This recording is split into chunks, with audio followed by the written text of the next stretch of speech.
আমাদের সামনে একটা রেসিপি নিয়ে আসছে, সেটা হচ্ছে আমলার আচার। তো আমলার আচার মধ্যে আমি কি কি দিচ্ছি সেটা দেখাচ্ছি। সাদা শস্য, কালো শস্য, ধনিয়া, কালো জিরে, কালো গোলমরিচ, আর তারপরে তোমার হচ্ছে সব, তারপরে তোমার হচ্ছে মৌরি, হ্যাঁ এগুলো সব দিয়েছি। আর হচ্ছে শুকনো লঙ্কা গুঁড়ো করে দিয়েছি। শুকনো লঙ্কা গুঁড়ো একটুখানি করেছি, অল্প একটু শুকনো লঙ্কার গুঁড়ো করেছি, যাতে মানে আচারটা একটু চটপটা লাগে খেতে।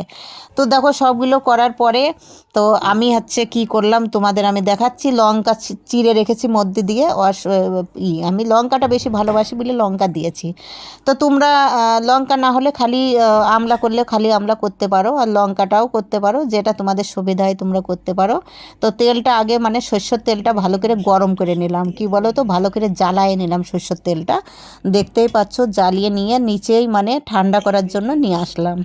এবার হালকা হালকা ঠান্ডা হয়ে গেছে তেলটা। মশলাটা যে আমি পিষে রেখেছিলাম, তো মশলাটা কিন্তু একদম বেশি ইয়ে করবা না, মোলায়েম করবা না, একটু মানে অর্ধেক ইয়ে মতো করবা।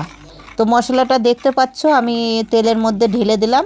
তো আমি তো একটু তেল বেশি দিয়েছি, কেননা কি বলো তো, এর ভিতরে আমি পরেও আবার কাঁচা লঙ্কা দিতে পারবো। তো দেখো কাঁচা লঙ্কা আর রসুনগুলো এর ভিতরে আমি ছেড়ে দিচ্ছি।